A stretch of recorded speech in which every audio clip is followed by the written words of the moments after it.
reissued this search,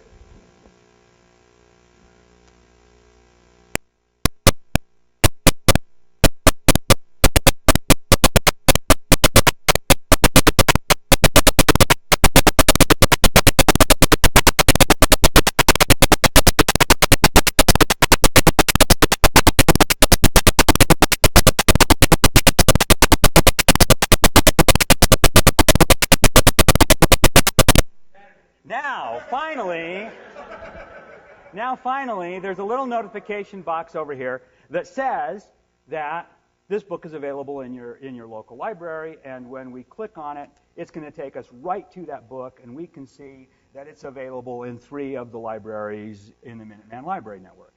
So that's an example of putting something in context, right? John was talking about context, and he talked about his library lookup project, which is very similar.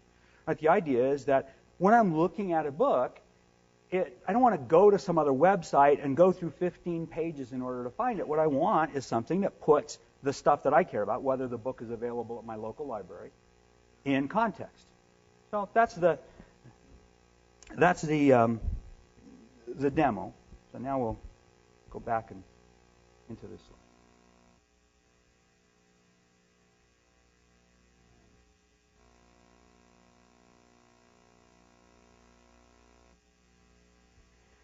So the main point here is that, there we go, that an intelligent, adaptable browser is the key to solving this problem of achieving a purpose versus just going to a location.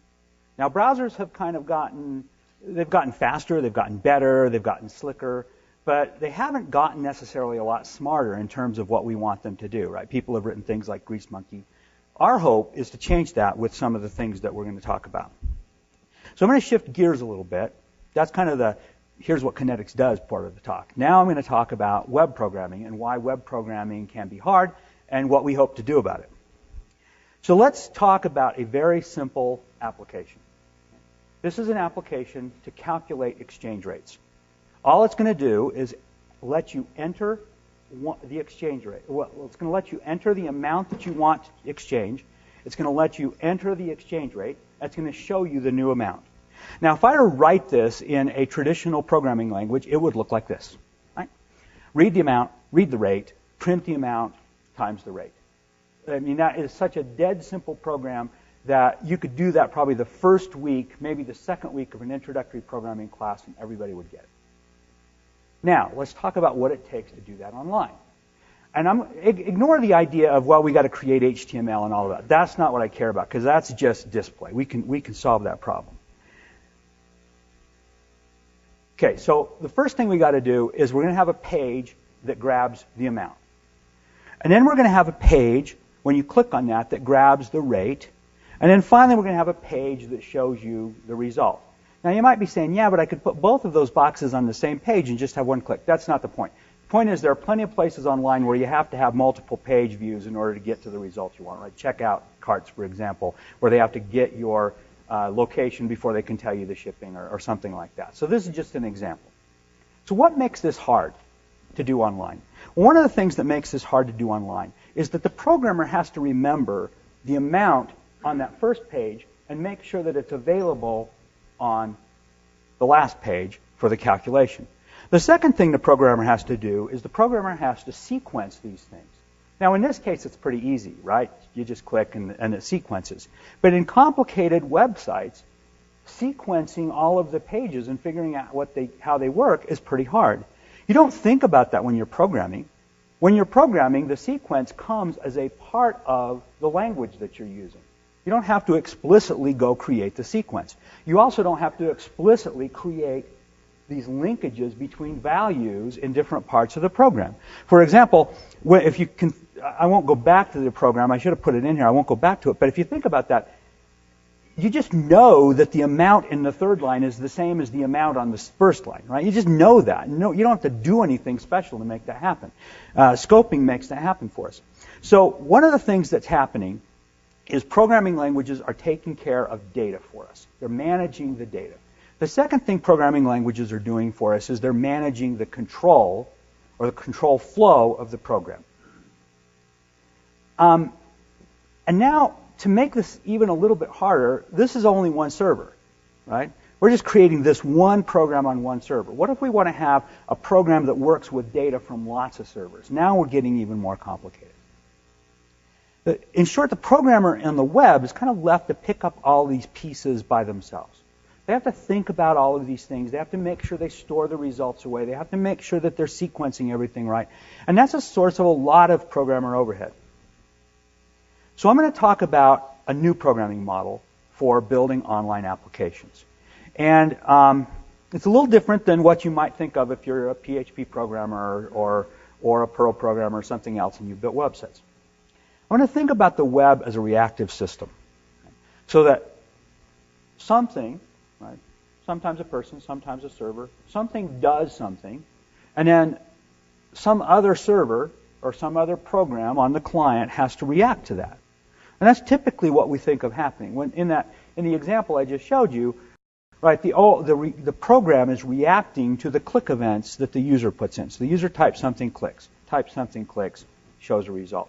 So those are the events that this program is reacting to. But there are a lot of other events that happen. A new RSS item shows up in an RSS feed. A queue is updated in Amazon's SQS.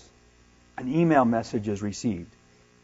These are all things that could be events that a program might want to respond to.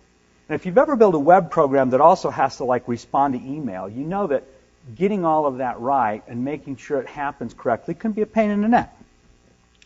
So the idea is we're reacting to events from the user or other programs. Now, the traditional way that we think of building systems or building programs that are reactive systems has been rule languages. Although rule languages have gotten much less attention than I think that they deserve, if you go say, okay, I'm programming a reactive system, a lot of people will say, oh, you need a rule language. So I'm going to talk about rule languages. There are a bunch of different kinds. So one kind of rule language is what we think of as a constraint rule language.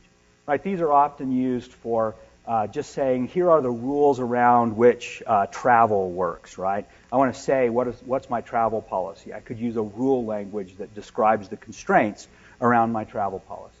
There are also deductive rule languages. So if you're familiar with expert systems, for example, they use a technique called backward chaining in order to connect rules together, in order to deduce things.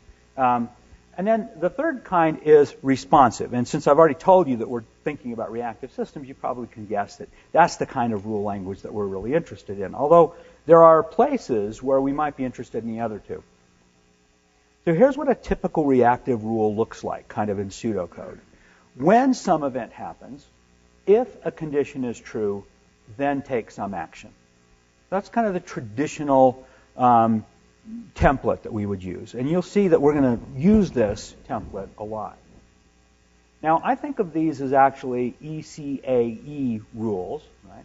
Where the first E is the event, and then we have conditions, and we have actions, and then finally we have effects, because effects are different than actions. They're things that happen just inside the system itself. And KRL is, in fact, an ECAE.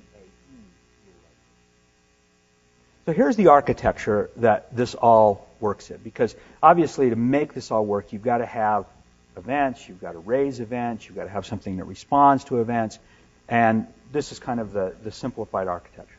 We have a user with some device. It could be a mobile phone, it could be a browser, it could be something that hasn't been invented yet. We don't care. Now, in this case, we're going to think of it as a browser, and it's going to go out to a website.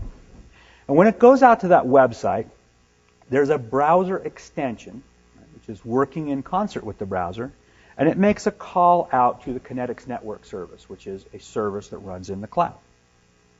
And the Kynetx network service then responds to the browser extension with instructions specific to that event. And the browser extension uses those to do something to the web page. In the case of the Amazon example I just showed you, right, when we went to Amazon, the Kynetx network service was activated because that event happened. We visited Amazon. That was the event.